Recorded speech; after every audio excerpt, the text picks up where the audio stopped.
இது இது வந்து மொசுமொசுக்க. இது பார்த்திங்கன்னா அந்த பூ மஞ்சள் மஞ்சள்னு பூத்துருக்கு. இதில் காய் குண்டு குண்டாக இருக்கும்படி தக்காளி பழம் மாதிரி இருக்கும். இது ஆடு மாடுகள் விரும்பி சாப்பிடும். இது என்ன செய்யணுங்க, இந்த இலையை மட்டும் பூச்சி இல்லாமல் இலையை மட்டும் கிள்ளி சுத்தமாக அலசிவிட்டு பட்டு போல், அதாவது ஒரு புடி புழுங்கல் அரிசியும் இந்த மொசுமொசுக்க இலையும் பட்டு போல் வச்சு அரைக்கணும். அம்மியில் தான் அரைக்கணும். கூடுமான விரலையும் வந்து வைத்தியங்களுக்கு வந்து அம்மியில் வச்சு அரைச்சாதான் நம்மளுக்கு காக்கும். ஒரு பிடி அரிசி அள்ளி ஊற போட்டு நல்லா பட்டு போல் அரைச்சி காலையில் வெறும் வயிற்றில் இந்த தோசையை சுட்டு ஒரு 3 நாளைக்கு தொடர்ந்து சாப்பிடணும். ஒரே நாளையில் சாப்பிட்டோம் இது நல்லா போகல அப்படின்னு சொல்ல முடியாது.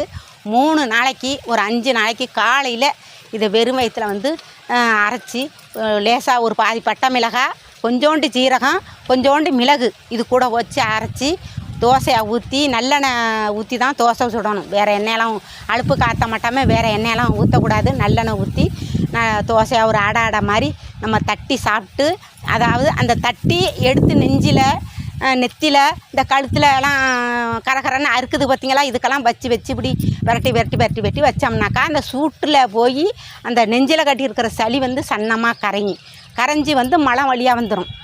நீங்களும் பயன்படுத்தி பாருங்கள். பயன்படுத்தி பார்த்துட்டு வீடியோ பிடிச்சிருந்தா லைக் பண்ணுங்கள், ஷேர் பண்ணுங்கள், கமெண்ட் பண்ணுங்கள், மறக்காமல் சப்ஸ்கிரைப் பண்ணுங்கள்.